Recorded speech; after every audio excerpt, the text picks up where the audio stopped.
Very happy Friday, folks. I hope you are all doing well. I said I'd pop on tonight before I head back to Dublin for the weekend, talk about the Motherwell game and talk about two new players. Well, two players that have signed new deals as well. So these are all certainly welcome to the channel. If this is your first time tuning in to my live podcast, if you can subscribe as well, would be really appreciated. So I'm going to be on for about 30 minutes to 40 minutes max, taking a couple of questions, talking about the game, talking about Lazio coming up next Wednesday, which I'm going to the game. I bagged myself a ticket, so I'm looking forward to obviously Champions League match. Last Champions League game I was at was last year against Shakhtar Donetsk. So be interesting one. Motherwell, obviously decent team. They've obviously lost the last two games. They were lucky last Sunday against Rangers, and then the previous outing they lost as well. So that's sitting fourth on the table. 10 points. Not the worst start to the league campaign. And we've had a week off to recharge the batteries and get stuck in and get these 3 points tomorrow at Fir Park, which is crucial. Let us know in the comments if you can hear me. It'd be really appreciated if you can. Good evening, Bear. Feeder Bear, how are you? I hope you're doing well. Great to see a few of you on the channel tonight as well. Regular numbers as well popping up. As I said, if you haven't subscribed already, please do subscribe. There's a membership thing there as well for 99 pence if you want to buy that to support the page. You don't have to. Loud and clear. Good stuff. Good stuff. So, how are we feeling going in tomorrow? Obviously, Joe Hart is suspended. Picked up that red card against Livingston last week. So, it's either going to be Scott Bain or Benjamin Seacrest. More likely, Scott Bain. Scott Bain got the heads up last week. Unless Benjamin Seacrest displayed well in training, walked his socks off, and impressed Brendan and Stevie Woods to get the #1 shirt tomorrow. Interesting times, really interesting times. We're going to talk at the defence as well, Mark. To be honest with you, on our Paul. To be honest with you as well, um, I'm not that confident with Scott Bain in goal. I just look, but I'm going back to Hibs last year away and the errors he cost, and he almost cost an error against Livingston as well. Okay, been a good servant to the club. He's obviously been there since 2017. Modern day footballers just tend to go after 1 or 2 years, and we're going to talk about the retention side of Celtic. What's had to happen in the last 4 to 5 months since Rodgers came in, which is good, which is pretty good. When I talk about Lagi Bielke, Bielke should be dropped if Phillips is fit and prepared for the Lazio game. Now, you got to take every game as it comes, Paul. If Nat Phillips is available tomorrow, which Brendan Rodgers says they're assessing his ankle injury, and he's in contention, we start Nat Phillips tomorrow. We give him a half, we give him 60 minutes, get minutes under the belt. There's no point to bring them on with a half an hour to go. You want to steady, build a bit of momentum, get that relationship with Scales there, because I don't think you drop Scales at this moment of time. Like a Bielke deserves in every defender, but Scales looks most confident out of the two of them. And it's crazy to think, because we bought Laga Bielke for 3 million and you want them to settle. And as I said in this channel before, I said it the other night to Connor and Danny, there has been Swedes that took a while to settle. For example, Carl Starfelt, it took him 3 to 4 months to settle in a Celtic shirt. Every time he got the ball, people were very anxious the way he's passing and stuff.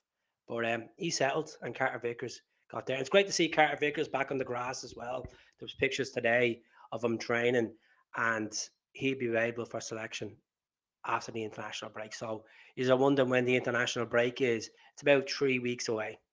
3 weeks away, just under 3 weeks. So I agree with you. You drop Laga Bielka and you bring Nat Phillips in. As I said, definitely would go with that selection. You'd be surprised Laga Bielka might have a stormer tomorrow, but look, there's a different caliber between Motherwell and Lazio. We're all dying to get that 3 points under the belt in the Champions League and start making Celtic Park a fortress. Last time we played Lazio in European competition at Celtic Park, we won 2-1 that night. Chrysler Julian's header.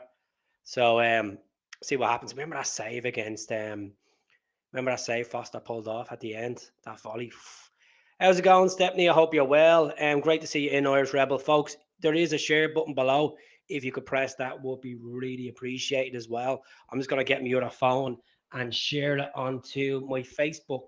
I was going to go live on Facebook and Twitter for this, but tonight I was like, I'm on my own. I'm not arse doing it. So too many questions getting pinged at me. 3-0 tomorrow. 3-0 tomorrow. My starting lineup for tomorrow, and I would like to see his comment in it below as well. Starting lineup will be Seacrest if he trained well, even though probably will be Bain. I prefer I think Seacrest is a better keeper. You know, taller, better shot stopper, better distribution of the ball than Bain.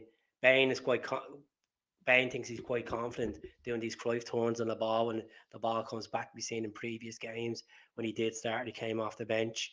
Um, I go with Seacrest. I think before even Joe Hart was even bought from Spurs, I've said it many times on the channel. I think Benjamin Seacrest should be at Celtic, fighting for that number one shirt. And obviously his head is not in at the moment. He's probably looking at it as a personal reasons to move on from the club.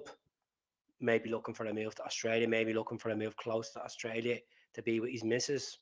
And some people don't accept that in life. People don't understand that footballers do have a personal life. They do have matters to attend. We look, for example, at Carl Starfelt. He moved closer to Jacinta because love is there.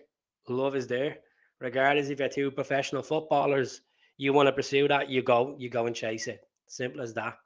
Um, when everyone is back, would Rogers play the 3-5-2 formation? And we were talking about this the other night. I'd love to see him play the 3-5-2 formation, to be honest with you, Paul. Have the likes of Scales, Naroski, and Vickers, or even not Naroski, Phillips in there with Carter Vickers. That's the Neil Lennon formation.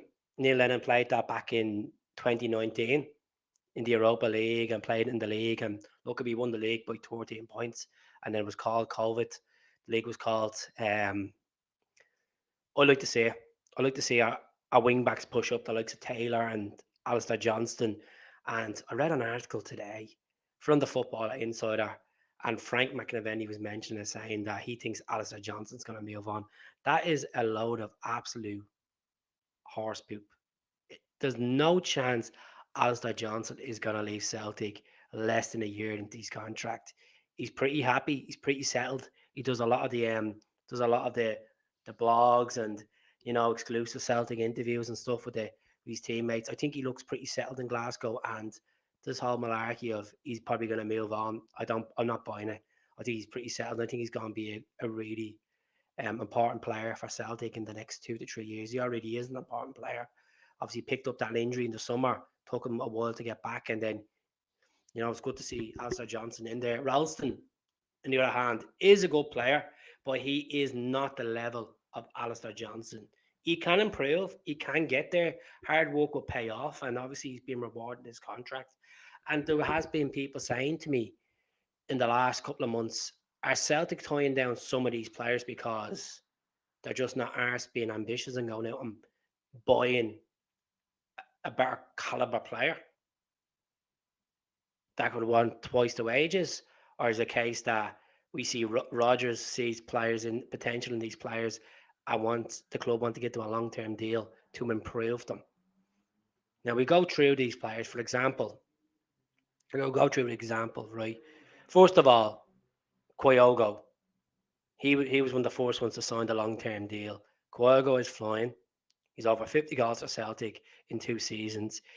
The only problem with Kyogo, as I said on the channel many times, is he picks up this shoulder injury. When he picks up the shoulder injury, we're looking at potentially he could be out between 4 to 5 games. Sometimes we get this sweat in our head saying, "Oh, he's going to be out for the next game, big crucial game. He might not be fit for the derby. He might not be fit for the Champions League."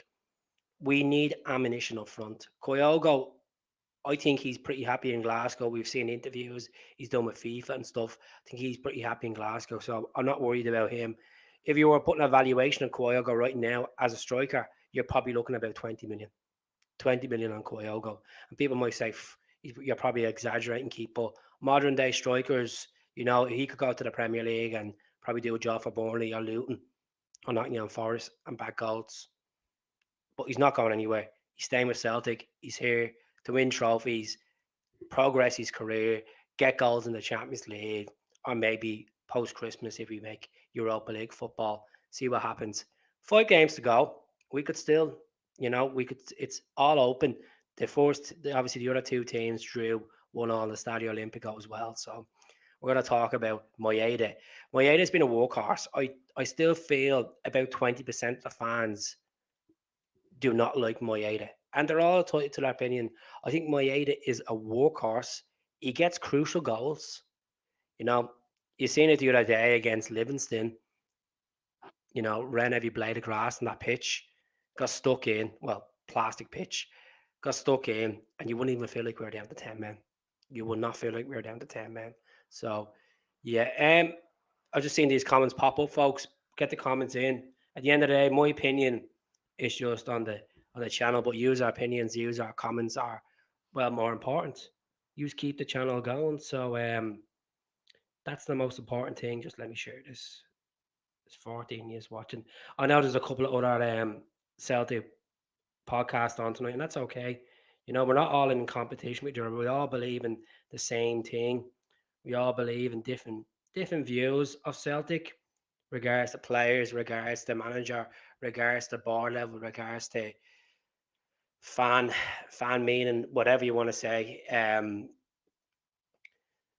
In a 3-5-2 formation, I think Maeda would be excellent wing back with his pace.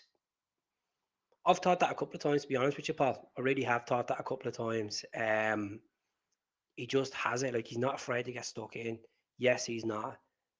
Pulls a slide tackle. He's very cautious. I know he got sent off against Hibs last season, but Maeda, he has the package. He has the pace. He has the finishing. He has the 90 minutes in him as well, which is good to see for a player that runs non-stop, like constantly going and going. So it's good that we tied him in a long-term deal. It was obviously we needed to get Callum on a long-term deal. What you just There's not much you can say about Callum, but excellent.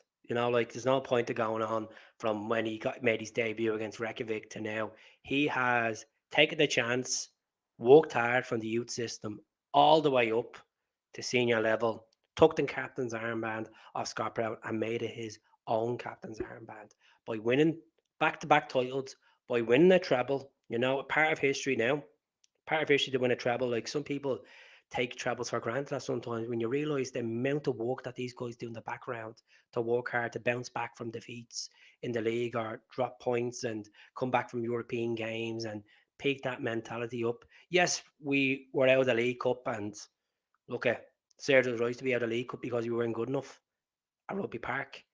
And that was down to the players not showing the fight for it. It was down to the manager as well, making excuses up. And I back Brendan to be a success, but I'm glad he changed his mentality towards Livy, going into Livy. And he's only ever played there once, well, managed a team that played there once, and, moved on. Predictions for the game tomorrow. I'm gonna say, to be honest, looking at recent times against Motherwell, they like getting a draw against us and stuff. I'm gonna go 2-1. I think Motherwell are gonna score against us first, as much as I hate saying. I'm not that confident with the goalkeeping situation at the moment, to be honest with you. They've not had a bad start to the league. I know they've lost the last 2 games. They were unfortunate not to get a point at Ibrox, and they were pretty decent. I'm gonna go 2-1. I think with Rio getting a new contract extension, I think that will boost his confidence. It will clear the shadows out there. It will clear all the speculation of him maybe moving on in January and maybe, looking at his head somewhere else. I'm gonna go 2-1 against Motherwell. I think Rio to score and Yang to score. I just have a feeling it's gonna be Yang's weekend, 5-1 tomorrow. Quite confident. I love it. I love the optimism.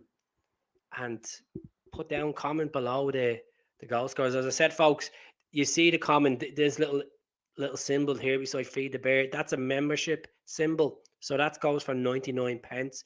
If you purchase that symbol, what will happen is, regardless if you subscribe for 1 month or you subscribe for 5 or 6 months, you will get Come On the Hoop stickers sent out to you in the post, regardless where you live. If you live in Scotland, Ireland, America, the Cayman Islands, Tasmania, I will send them.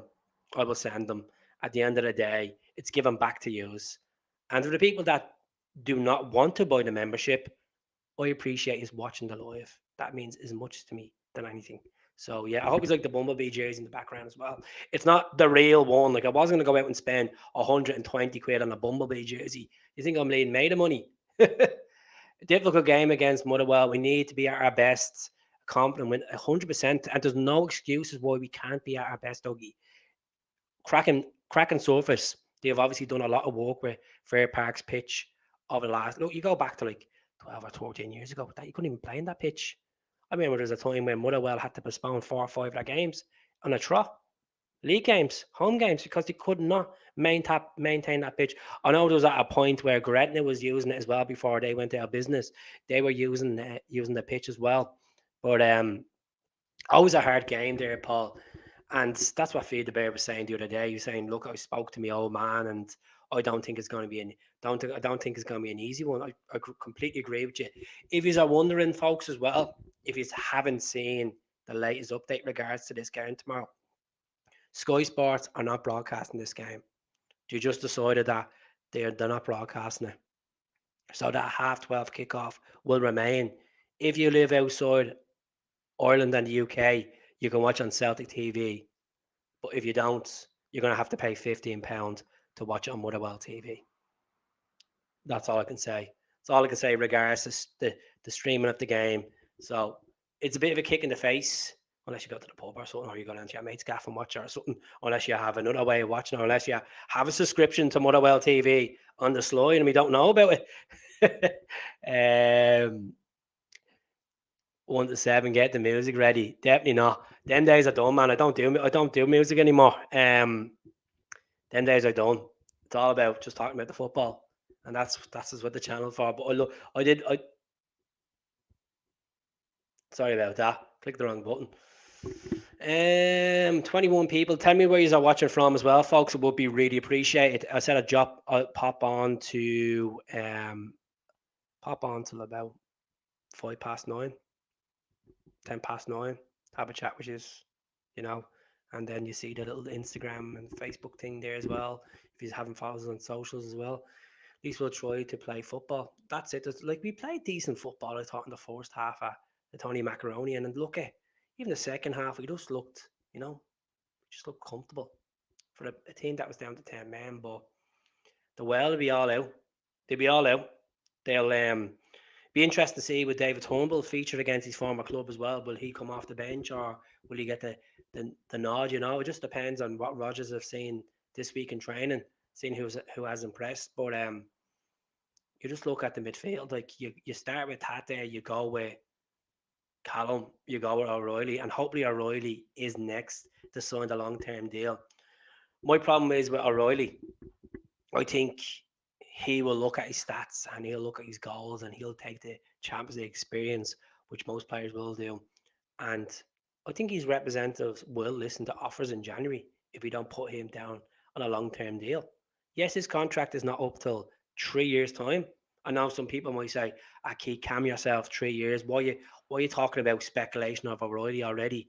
Leeds are looking at him. Southampton are looking at him. I'm sure they're going to be other Premier League teams looking at him. And that's just right to look at players that are on form. And we need to sit him down and say, look, we'll give you a new 4-year deal. Or we'll give you a 5-year deal. He's saying he was brought in the same window as Rio Hatate. Why not? Why not? Give him a better pay wage, give him something there that give him the incentives. And look, if playing for a big club like Celtic with Champions League football is massive incentives, but I'm sure his representatives will be talking one year and saying, well, look at me, like Champions League football's done now, or you have Europa League football in the new year if we are successful. But like, well, look at this Premier League teams there that could offer you 3 times the money, There's a chance of jumping back to Fulham. There might be a chance of jumping to Luton and stuff, I'm just being honest, folks. As much as I love Celtic and the Heart's in it, and I'm looking forward to being back at Paradise on Wednesday night for the game, and a massive thanks for the guy who has sorted me out for the ticket as well. Had a chat with him this morning and he's sorting out the ticket for me. So I really appreciate it. I'm dying to go back for a Champions League game. I'm potentially looking at 3 games before Christmas, looking at obviously the Lazio game, St Mirren game on the 1st of November, and then Hibs on the first week of December. So if I get 5 games, 6 games in this season, I'll be delighted. Let's see what Martin has to say. I haven't seen this team play great football yet. Rio Hatate is a shadow for what he's capable of.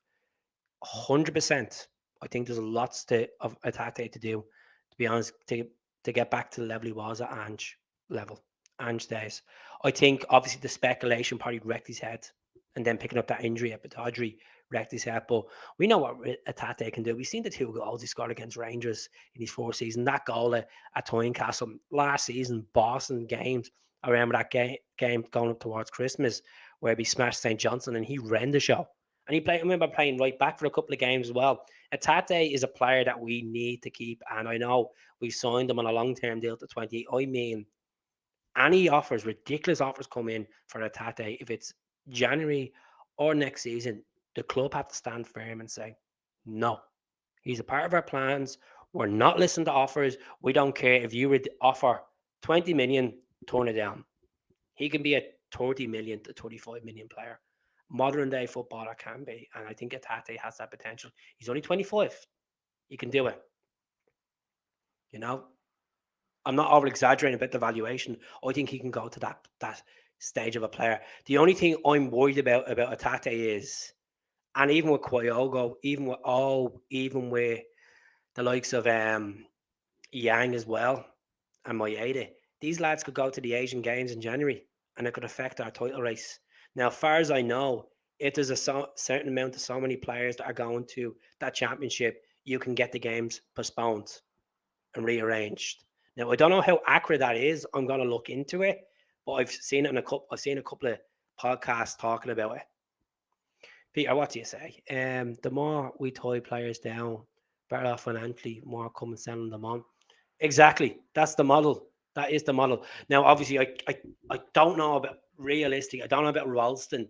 We can make big money on Ralston. Welch, I think there's potential with Welch. I think obviously Welch has been linked with a couple of clubs prior in the last 12 months with moves to Serie A. There was talks of English Championship and stuff. But Welch, if we get him playing when he's fit, there's going to be a lot of headaches for Brendan Rodgers with regards to centre backs. And look at more competition, the better. The better. At the end of the day, I think Rodgers is not stupid. Like he's gonna know who's on form. He's gonna see who puts the work in. He's a real man management. He'll sit down and he'll say, "This is right for you. I'm gonna play in this position."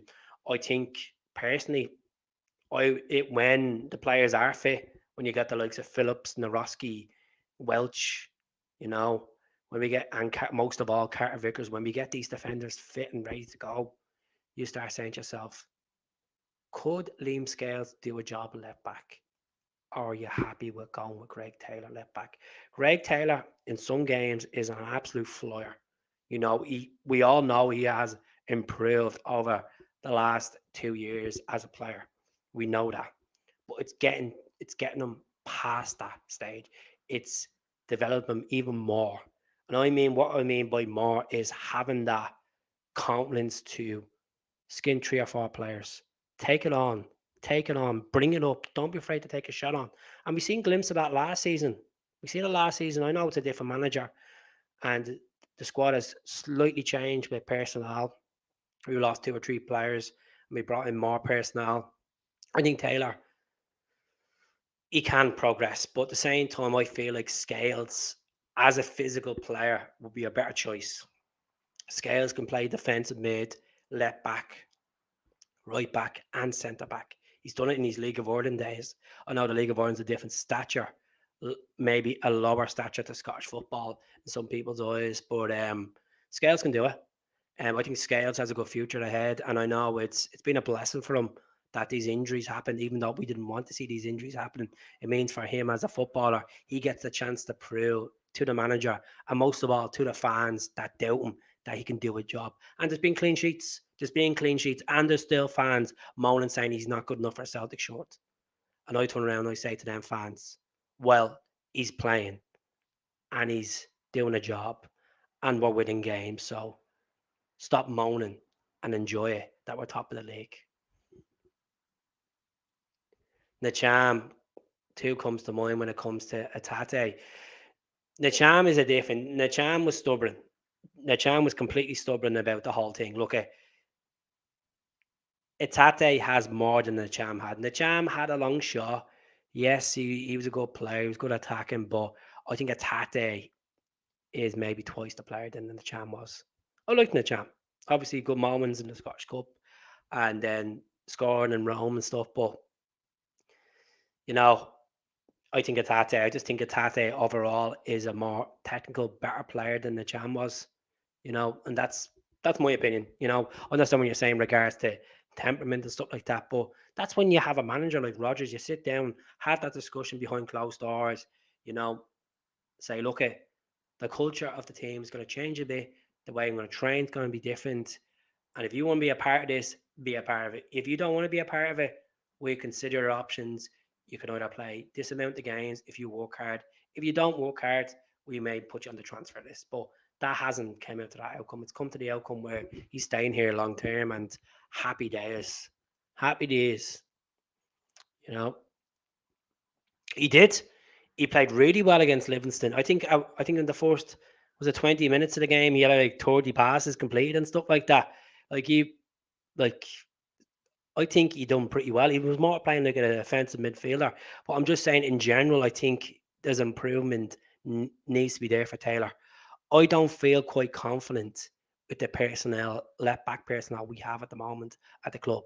And that's why I'm saying Scales could be an option. I don't think Berdabeau is going to be the level that some fans are expecting in pre-season. If he gets his head right and overcomes these injuries that he keeps picking up, we might have a player in our hands. But for the time being, I'm not that confident. I think we do need to strengthen in the market.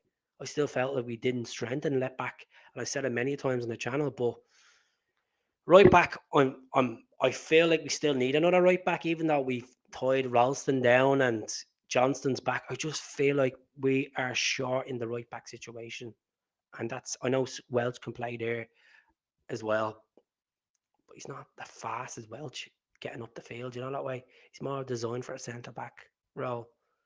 Back scales when he signed, I got told he wasn't good enough, but look, now outlook, and that's just down to the development of going on loan. To be honest with you, Martin, that's what happens. The Aberdeen loan helped him. The goal against Rangers probably helped his confidence as well. Um, I remember speaking to Scales. I've said this a couple of times on the channel. Speaking to Scales in Glasgow International one night, I was flying home and he was flying home. This was during the summer last year, and he was saying to me, just before he went on loan to Aberdeen, before he was even linked to the Aberdeen move, he was like, "I'll take first team football." Obviously, Ange the gaffer has a mentality of you have to work hard, earn your place, which is right. And I know I'm down the pecking order, but it's a massive club I've joined, and I'll take whatever challenge is put in front of me. And I turned around and said to him at the time, "I goes, what about if Scott Brown came in for you at Fleetwood? Would you go there?" He goes, "Yeah, I'll go when I'm needed, when I'm guaranteed first team football." And I said, "What about Hibs or Aberdeen?" He said, "Yeah, it's in Scottish football. It means that I'm actually on the radar, and the manager and the scouts can report back to the gaffer and show. And plus, I'll be on the TV, mainstream TV, scoring if I do get the chance to score or play as well." So I had a good chat with Scalesy. I hope it works out well for him. And it's just great to see a player like that, dealt with so much. Like, obviously, he done well at Shamrock Rovers, done well at UCD, and he deserves an Ireland call up. But I'm not thinking about the Ireland call up right now because I want him to get a run of games. By giving him that international call up, there's a chance he's going to get injured for Ireland as well. So we need to keep all our eggs in the basket. Um, Time to bring back the jungle magical experience. That was well before my time, mate. Obviously, we have these different fan associations now, different parts of the stadium that try to generate the atmosphere, and that's why the big game is on Wednesday night against Lazio. So hopefully, this whole 12 man hype that we talk about actually generates the players, lifts the players, and we get a result against Lazio. You know, no right for a right back, mate. You players, Morrison. I don't know. Like I still feel like I understand you're saying obviously that guy that Fabrizio Romano was talking about recently, and I know there's good youths coming through, and I've talked about the likes of Rockavat and stuff on the channel, but I still feel we need a bit of ammo in the right back situation. Like, don't get me wrong, you could be you could be right about Morrison. Morrison might come in towards the latter part of the season and might get a game or two if we win the league and we're sitting there with a healthy gap, and but we have to work hard to win the league, and that's a long time away. But it's not just all speculation and talking it. We need other positions sorted before right back, mate. And the other positions is obviously goalkeeper. Goalkeeper. I know people probably watch. I don't know if he's watched me video talking about Creevy and Keller. Obviously, Creevy and Keller is 24, 2 years left in his Liverpool deal. Well, 3 years left in his Liverpool deal. Could be go for him. It's up to the club being ambitious and saying, look, we need a long-term goalkeeper here. It's worth forking out the 10 to 12 million for Creevy and Keller. That's if he wants to come as well. It'd be mad for him not to come to Celtic if he's interested with a move. If the parties have been sitting down and talking about it, it's all speculation. It's all speculation. I've just said on my channel, as a keeper, I'd like to see us go for. We messed up on Lukovic. Yes, we have Joe Hart, but Joe Hart, as we all know, Joe Hart is going to be moving on at the end of the season. And thank you, Joe Hart, for the 112 games and stuff. But like, gotta look as a long term plan. Like you're giving long term deals for these players. We need to keep a long term. We need to sort out that area of the pitch. We need to sort out another striker as well. You know. Let me click this for a second. The bottom tier of the North Stand should be a standing section. It's all down to be honest with you, it's down to UEFA as well. I know the Bundesliga, they have a couple of the lower stands, railway sections and stuff like that. Um, it'd just be interesting. Like, at the end of the day, there's an option obviously putting your seat down, but people would rather have the comfort. Some people might not agree to having that stand as a standing version. There's a lot to go. There's a lot of stuff in the background that would need to be addressed for that to happen. I'd love to see it happen as well. I'd like to see us extend the seating, the standing section, but it's all down to the health and safety, and it's down to the safety and the structure and all. The Celtic Park should be able to do it. No, I'm surprised no one's talked about obviously expanding the stadium in the near future. Obviously, we're going to be looking at building up Barrafields, putting two new pitches, outdoor pitches in it, putting up a new sports science centre in it, a new gym, a new state of the art FIFA approved pitch, indoor pitch. So at least we're putting the money into the resources and developing the women's team and the B team and the youth setup. That's important as well, like, because it means we can bring these players through, like the likes of Paul was saying, Morrison and stuff. Like, Gallagher should come to the Celtic, replace Hart in January, brilliant goalkeeper. Well, that's the discussion that Celtic, Creevy and Gallagher and Liverpool need to have. That's the discussion that Creevy and Gallagher needs to think, well, you know what, I could go there and succeed and get European football every season in every aspect. If it's Champions League or Europa League, I'll give a chance of winning silverware. And look, he's been winning silverware with Liverpool. Some top honours like Champions Leagues and Club World Cups and Carabao Cups. And I know he's been number 2 to Alisson, but it's the experience. And he's only 24. 24. Feels like he's around a long time. 24, not even in his prime yet. Goalkeepers sometimes go in their primes in their mid-30s sometimes because they can last forever. We'll see what happens with that one. I really will. And we're going to keep an eye on the Creevy and Gallagher one. I think, not because he's Irish, I just think there's a potential, like a young keeper there. If we're going to be getting a model of a keeper, we need to be looking at someone maybe from the age of 23 up to 26, so we can buy them, take a chance. Any signing's a gamble. Take a chance and see what long-term investment we can make. Like, if Creevy and Keller comes to Celtic for 2 or 3 years, helps us progress in the Champions League or Europa League, knockout stage, and obviously winning the bread and butter trophies like the League and Scottish Cup and the League Cup. You never know what happens. You never know what happens. I know you're saying this earlier on. I don't think Klopp will let him go. Well, Klopp is an elite manager. Klopp is one of the best out there. And I know Klopp gave him the captaincy the other night. I can't personally. Klopp probably won't let him won't want to lose him, but money talks in football, and Celtic need to be ambitious, and Celtic need to say, look, this is what we can offer you. It may not be the wages that you're at Liverpool, but you're getting something that most footballers want, which is first team football. And the chance of him come to Celtic, he's going to be adored. Liverpool fans like him, but he's not getting the minutes that he wants because he's against one of the best keepers in the world. So, interesting times. We might look somewhere else. We might look in other markets, but we definitely need to start recruiting a keeper. There's no question about it. Because if we go into next summer, which is miles away, loads of football to play, and we don't bring in a replacement for Joe Hart and let it ride out, I think it could be a case where we'll probably do a loan move, very similar to what we done with Fraser Foster, that third term around. And we don't want to be going down that model again, getting loan players. We want to obviously bring players in, develop them, have a chance of selling them in the future.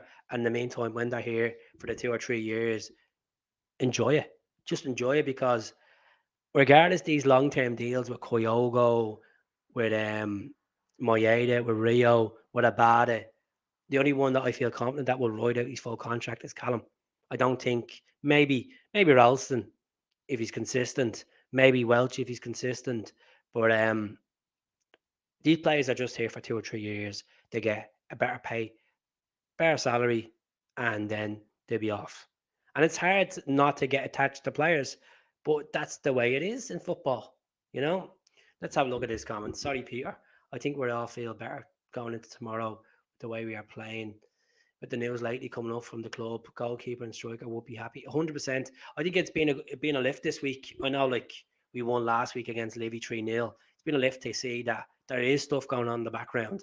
There is retention deals being put in place. There is the players are working hard and they're getting rewarded with long term contracts, and that's great to see. Even the likes of Anthony Ralston, it's good to see him get a long term contract. I know he's not everyone's cup of tea. I know there's probably one or two years out there that just can't stand the guy. I was one of them.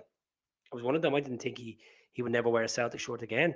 When Ange came in, and obviously Ange took a gamble with him because we had no choice. We were stuck with injuries and we didn't go out and recruit. And then I know we got Jovanovic in, but Ralston's proved a lot of people wrong. A lot of people wrong. And obviously it didn't work out for him when he went to Dundee and he went to St. John's, and them loan moves just made him worse at points. But that's an experience you take as a footballer. And to work with like a manager like Ange, and obviously he didn't know at the time what Ange was going to be like, and Ange gave him that chance, and he scored some crucial goals, some crucial goal line clearances, some crucial tackles. Being consistent, called upon, wearing, obviously being a Celtic fan, wearing the shirt with pride, and he doesn't take the 60,000 seater or 60,000 fans for granted, and that's great to see. He's been around the senior team since the age of 17 when Brendan called him in to play against PSG and stuff like that. So I'm delighted for Raldo. I really am delighted for his family. I think he will progress. But when I mean progress, it means that he's keeping Alistair Johnson out of the team. He's keeping Alistair Johnson. He's playing week in, week out. And at the moment, Alistair Johnson is a stronger player. We've seen in the World Cup before they even signed for us how much the potential Alistair Johnson be. Even in the Champions League against Feyenoord, like the tackles he was getting stuck in, like unreal, like. But yeah, we will look at that. Goalkeeping a striker in the next window, hopefully. Well, folks, I'm gonna just say me starting lineup. I'm gonna jump off because I have to head to Dublin tonight. But I do appreciate you jumping on, and as I said, there is a membership there. Please do purchase it if you have the £1. If you don't, it's fine. You're on the live. That's the most important thing. I'm gonna go for, if Seacrest is optional, which I hope he is, Seacrest, Johnston, Taylor, Lagabielke, Scales. I don't think he will start Phillips. I hope he does start Phillips, but I think they might be, as a precaution, they might not give him the start and bring him on if we're comfortably winning or the game's going well. Now, comfortably winning is a lot of strong words to say against a really decent Motherwell team that are pretty organised. Midfield, O'Reilly, Hatate, Callum McGregor. You go with Yang, Maeda, and then you go with Kyogo. Now, a part of me says go with O because I think O will be physically better against Motherwell away from home. But at the same time, Kyogo against Motherwell away, he's got a pretty decent amount of goals against them in his 2 years. So I'm gonna go with Kyogo. I'm gonna say 2-1 tomorrow. I think 2-1 Yang and Hatate. Now my opinion might change overnight. I might think about it like we all think, sit there and say, well, you know what, probably 3-1. I'm feeling a bit confident. I might go 4-1. I think it could, some people might think a draw, might think it might a draw. So gotta go with that verdict. 2-1. I think Motherwell will score against us first at home as well. It's always a difficult place to go. I know we'll have the fans behind in the big stand behind the goal. And just to remember, folks, it's not on telly. Unless you're living outside the UK and Ireland, you can watch it on Celtic TV or you can purchase it for £15 on Motherwell TV. So 2-1. 2-1 Richie, 2-1 Peter. Um, Peter's happy with that. Dougie's happy with the verdict about Roy Aiken and Ralston.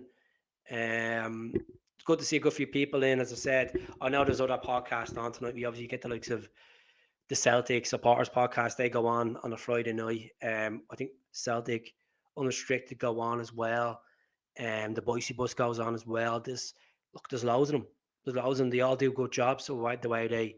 But the difference between me and them is I don't have much of a pod team, and we're building a pod team.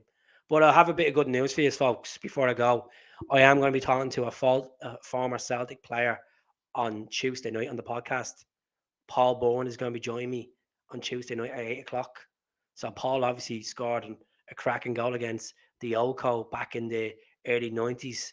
You know, Paul obviously played for Celtic for a season and a bit. So Paul will be joining me. Great to talk to a fellow Dub. Looking forward to having him on the podcast. I'm going to try to get different guests on every week. We're looking into getting Anthony Joseph on of Sky Sports as well. He's obviously been on a couple of podcasts, so we're going to see in a couple of weeks when he's ready, when I'm ready. We'll have a chat. We'll have a chat about players, contracts, how the whole transfer strategy works with a club, the communications between agents, players, personal reasons, contract reasons, valuation. We're going to talk about the whole insights of the whole transfer window. He'll give us a better insight how it works because as fans, we only think about already how much is the fee, how much is the fee, and that's it. So we'll have Anthony Joseph on the next fortnight. That's the plan. Paul is going to pop on next week to have a 1v1 chat with me. I hope he's do join in 8 o'clock next week. Throw questions, asking about former players he's played with, likes of Paul McStay, Simon Donnelly. Obviously, he worked under Liam Brady and Lou McCarty and stuff like that. Talk about that. You can talk about that on the channel as well. So yeah, that's for the older folk, before these bumblebee days. So it'll be interesting times. I do appreciate you all watching tonight. Hope you enjoyed the 45 minutes of absolute talking Celtic as usual. And have a good weekend, folks. If I can get on tomorrow night for the podcast, I will try get on. I will try. I'm not guaranteed. I will try get on. And if this is your first time watching, please press the subscribe button. Doesn't cost a penny to subscribe. Simple as that. So speak to us all soon. God bless. Have a good weekend. 2-1 tomorrow, Celtic. Hell.